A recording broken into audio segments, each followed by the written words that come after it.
Hey guys, we are developing a game for Boney Island. You can look up Boney Island and see what that is if you don't already know what that is. But for this game, we need some balls. We're gonna cast little bugs inside them and stuff because you're casting a spell as you do this. So we're making some ball molds, and these things don't work very well. Not well enough. They don't seal, and some other problems with them. These are just ball molds that you can buy from Amazon. So we're going to make our own, and you can see this incredibly complicated little box we've built with registrations for everything so that we can reassemble the box on the flip side of the mold.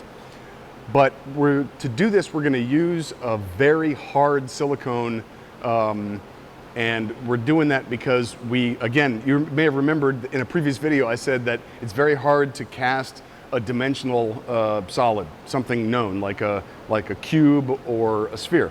So we're going to use a very hard, non-deformable, or very little deformable. That's not even a thing. But let's go with it. And when we push the mold halves together, we get almost no deformation. So we end up with a really spherical object.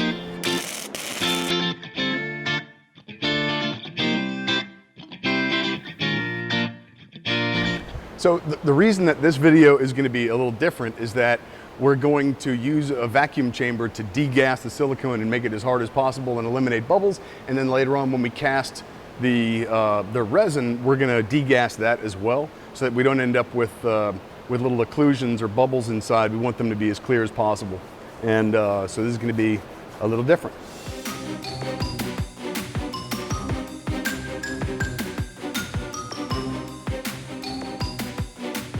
All right, this stuff is Smooth Sil 945, if anybody wants to know. It is, again, by Smooth On. Most everything we use as far as resins and silicones and all that kind of stuff we get from Smooth On because they're really convenient and handy and close.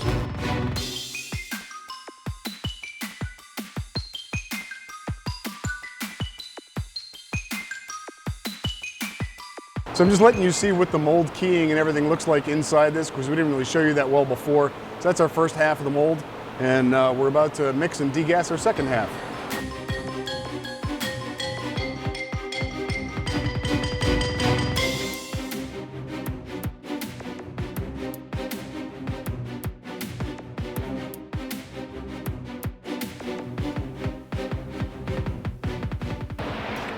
All right, so once more.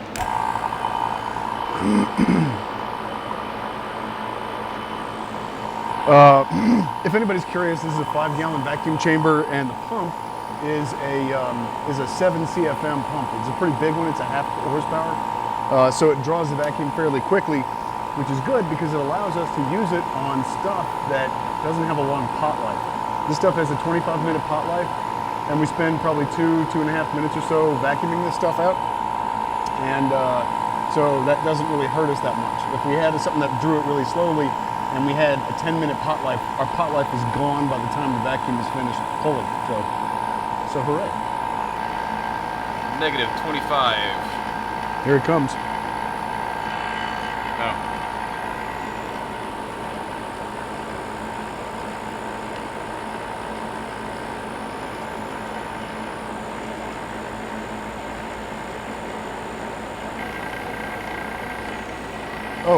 Tangent cam.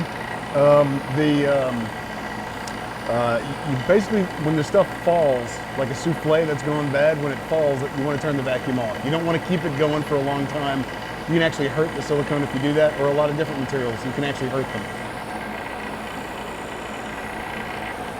We should be good.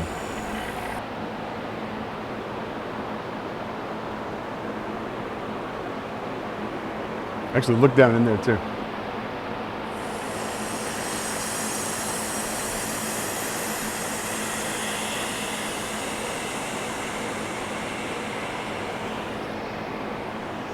Quick blow. Why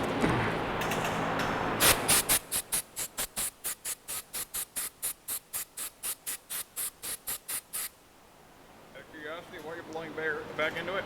I was actually just popping some bubbles on the surface that kind of sit there and they don't really pop.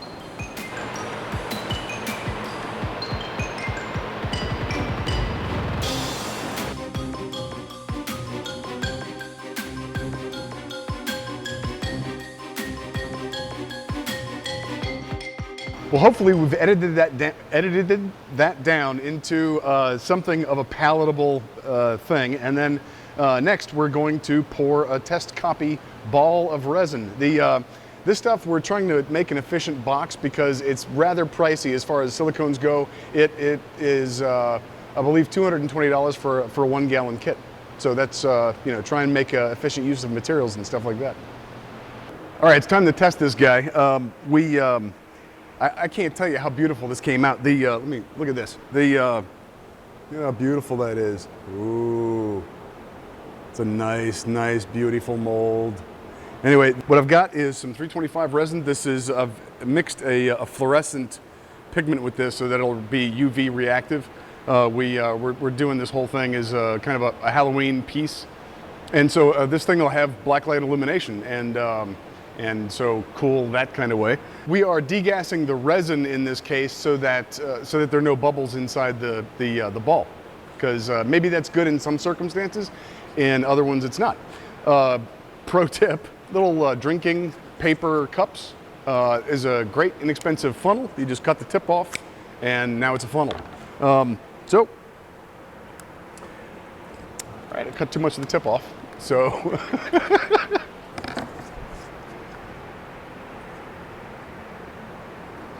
So this stuff is going to kick pretty quickly. So Matt is going to, I'm gonna mix this and hand it off to Matt. He's going to degas it, and we will actually get another camera on that to show you. Okay, so here we go.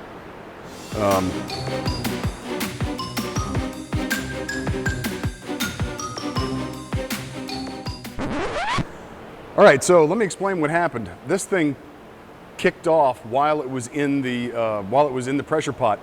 And the reason it did that was because we were not smart. What you do is, when you have a small volume object that you're degassing, you fill the volume of the pot with objects, solid objects, so that the pump is not trying to draw so much air. It can get to pressure that much more quickly. So we're going to do this again and be smart this time.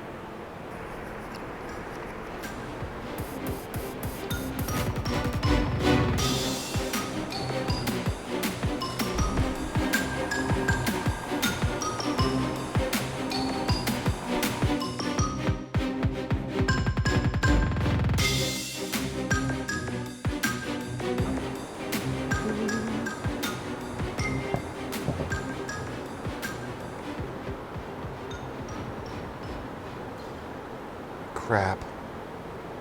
This isn't gonna work. This is too hot, too fast to degas? Yeah. Maybe if we refrigerate it? Different stuff? All right, so a lot of you guys comment that you appreciate the fact that we show our mistakes, and this is part of the learning curve.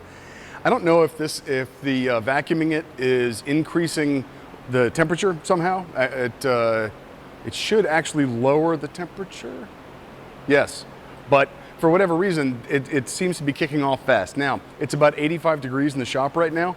One of the things we could do is refrigerate the components before we start, and that would buy us some time because it would have to get up to room temperature before it actually was able to start progressing through its normal pot life.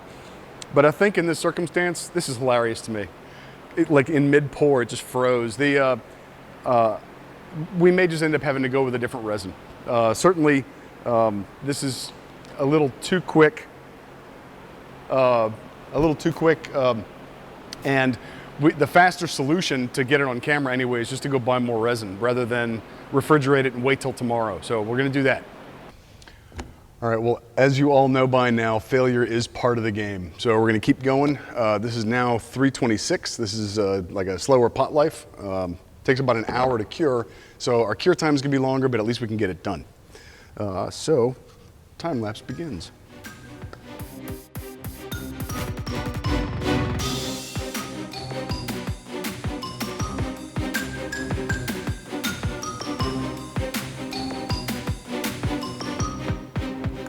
Hey guys, so we're doing several different types of balls for our little rolling game. This one right here is an eyeball. Some other ones have bugs and stuff in them. Right now this just came out of the mold, so we still have to cut the stem off, polish it up, make it look nice and pretty. So to the buffing wheel. Also, just so y'all know, not everybody that works here always shows up on camera. This right here is Sarah. She is another one of our minions, and you'll probably see her around a lot more. Cool, let's go make an eye. All right, hey friends, so I've taken the sprue off the back here and I have sanded it up to 1500 grit wet. And I am going to go ahead and polish everything now. I'm going to use this buffing wheel right here. I'm going to start with a very fine polish. It is called High Gloss number 5. It's in a green box, if you'll. And then I'm going to finish with a mirror glaze. It'll be great.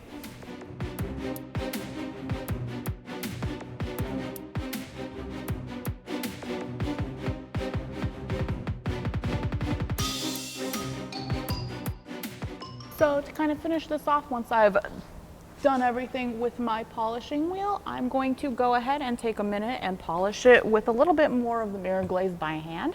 And then it'll be done, and I will show you kind of the before and after. All right, friends, as a final note on the polishing process, I'm going to show you an eye that I just polished. I just sanded up to 1500 wet. Then I'm going to show you the polished eye. You can see side by side how much nicer this one looks. It's a lot more lively, a lot more realistic, and a lot shinier too, which is, you know, which everybody likes shiny. All right, so we made eyeballs, and then we also made little bug ones. Here's an insert shot of that. And so these guys came out beautifully. The pigment in the irises, actually all of it is done with Ignite pigments, so they react to black light. And well, that's pretty cool. We have many of them for your ball enjoyment. I'm not really sure where I'm going with that. So, little difficulty. You saw the degassing problems that we had, but we got ourselves degassed, and everything worked out in the end, so that's a good thing. But it's amazing what you learn from failing your ass off. Y'all have fun, and I will see you very soon.